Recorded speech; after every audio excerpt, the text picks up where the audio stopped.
Syria building a nuclear reactor with the help of North Korea? Well, spy thrillers don't come any better than this. September 6 last year, Israel bombed the facility in Syria. This was an act of war. But then something extraordinary happened. Israel and the US both decided not to talk about it. Details anyway started to leak. The narrative spun by Israel was of Syria like a sort of Dr. Evil building a nuclear reactor. Syria, for its part, didn't help. It took them 4 weeks to admit the country was bombed. Some Syrians, they said perhaps it was a chemical plant. Others said perhaps it was a short-range missile plant. The fact is the Israelis bombed it anyway. They were very, very troubled because they had spotted North Koreans in the building. Moreover, the Israelis were eager to send a message to Syrian President Bashar al-Assad, saying, look, we can do anything we want, and there's nothing your ally Iran can do to help you.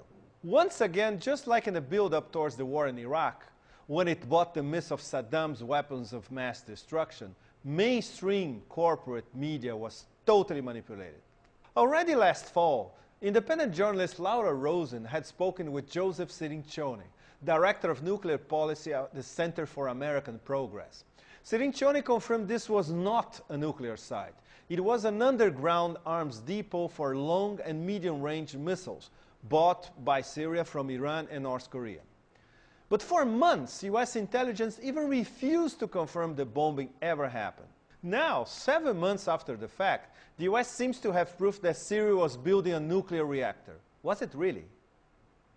We assessed that the reactor could have been complete and that startup operations could have begun at any time, although additional weeks to months of testing were likely. The top of the reactor vessel in the reactor hall, before concrete was poured around the vertical control rod and refueling tubes.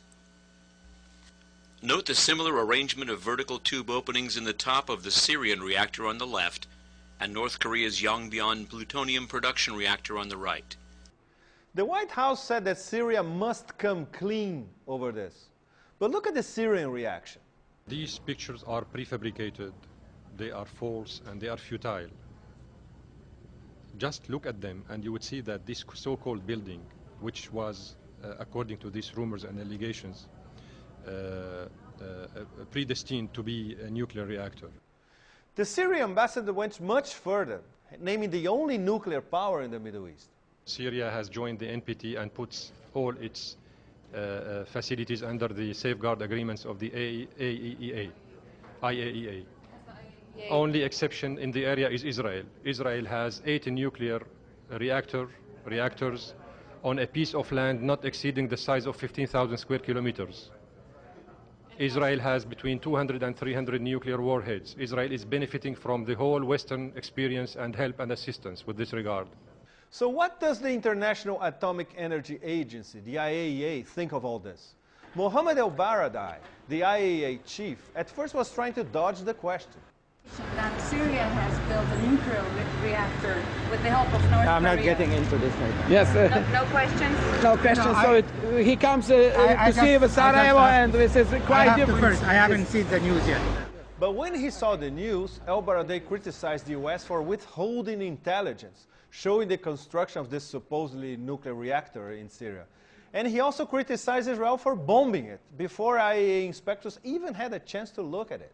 So what's the lesson here? Well, some countries seem to be able to bomb others whenever they feel like it.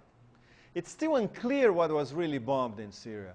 As for the real losers, once again, they are US mainstream media. They never even bother to investigate the story.